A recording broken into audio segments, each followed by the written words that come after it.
देव खरंच आहे का? विश्वाचा निर्माता कोण? जगातल्या सर्वात हुशार माणसाचे अंतिम मत. जगप्रसिद्ध भौतिकशास्त्रज्ञ स्टीफन हॉकिंग यांनी विज्ञान आणि तत्त्वज्ञानाच्या माध्यमातून अनेक गूढ प्रश्नांना उत्तरे दिली आहेत. नास्तिकांचा असा विश्वास आहे की हे विश्व उत्स्फूर्त आहे, हे सर्व विज्ञान आहे. परंतु आस्तिक हे विश्व ईश्वराची निर्मिती मानतात. वेद, पुराण, बायबल, पुराण आणि गुरुग्रंथ यांसारखी सर्व धर्मग्रंथ विश्वाची निर्मिती ईश्वराने केलेली मानतात. पण तत्त्वज्ञान आणि विज्ञान अजूनही याबद्दल वादविवाद आणि संशोधन करत आहेत. जगातील आघाडीचे भौतिकशास्त्रज्ञ स्टीफन हॉकिंग यांनी हे विश्व ईश्वराने निर्माण केले नसून खरे तर ते भौतिकशास्त्राच्या अपरिहार्य नियमांचे फलित असल्याचा निष्कर्ष काढला होता. स्टीफन हॉकिंग यांनी द ग्रेट डिझाइन या पुस्तकात गुरुत्वाकर्षणासारखे काही नियम सांगितले. यामुळे विश्व स्वतःची निर्मिती करू शकते. उत्स्फूर्त निर्मितीमुळे विश्व अस्तित्वात आहेत आणि आपण अस्तित्वात आहोत.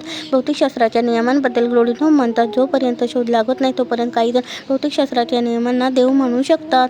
विश्वाच्या निर्मितीचे श्रेय त्याने गुरुत्वाकर्षणाच्या नियमाला दिले होते. हॉकिंग यांना ख्रिश्चन धर्मगुरूंच्या विरोधाला सामोरे जावे लागले होते.